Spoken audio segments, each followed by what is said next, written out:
আসসালামু আলাইকুম।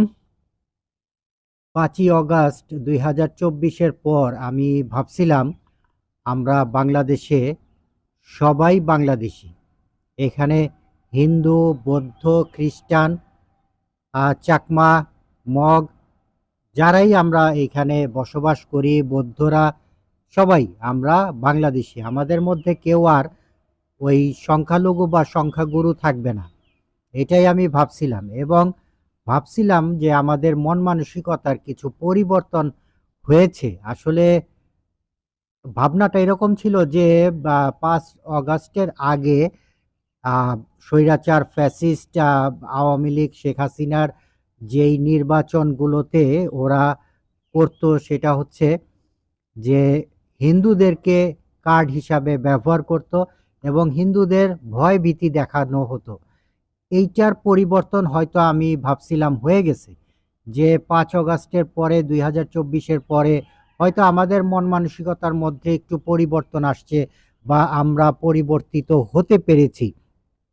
কিন্তু দেখলাম যে না, এই নির্বাচনেও এই হিন্দু ভাইদেরকে ভয় দেখানো হচ্ছে, ভুল বোঝানো হচ্ছে এবং তাদেরকে ভয়ের মাধ্যমে তাদের ভোটগুলো আদায় করার চেষ্টা করার একটা প্রবণতা এখনো আমাদের মধ্যে আছে বা রয়ে গেছে। এই জিনিসটা আমাদের বের হয়ে আসতে হবে। এই জিনিসটা এখন আর খায় না, এখন চলে না। এখন হিন্দু ভাইয়েরা অনেক সচেতন, অনেক বা বিজ্ঞ, অনেক চালাক, ভোটাররাও অনেক চালাক, অনেক বিজ্ঞ। কারণ এই যে স্মার্টফোন সবার হাতে আছে, সবার হাতে মোবাইল আছে, ইন্টারনেট আছে। যেই ইন্টারনেট বা শেখ হাসিনা বন্ধ করে দিতে চাইছিল বা বন্ধ করে দিছিল জুলাই অগাস্টে আন্দোলনের সময়। তাতে ফলাফল কি হইছে? হাসিনার বিরুদ্ধে গেছে, আওয়ামী লীগের বিরুদ্ধে গেছে। হাসিনা এবং আওয়ামী লীগ আগামী ১৫-২০ বছর কি হয় আল্লাহ পাক ভালো জানে এবং ভ্যানিশ হয়ে যেতে পারে আস্তে, আস্তে।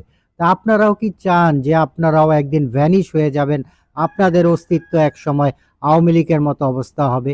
এই হিন্দু, বৌদ্ধ, খ্রিস্টান, সংখ্যালঘু, সংখ্যাগুরু এই কার্ড এখন কেউ খায় না। এগুলো এখন বোগাস, বোগাস একটা কাজ। আপনারা এখনো স্বচ্ছ রাজনীতি করতে পারেন না, ভালোবাসার রাজনীতি করতে পারেন না, ভালোভাবে মানুষের কাছে যেতে পারেন না, মানুষের ভালোবাসা আদায় করতে পারেন না। দেখেন, এত কষ্ট লাগলো যে এখনো আমরা সেই অন্ধের যুগে আছি, আমরা সেই অত্যাচারিত বা অত্যাচার করার সেই যুগেই আছি আমরা।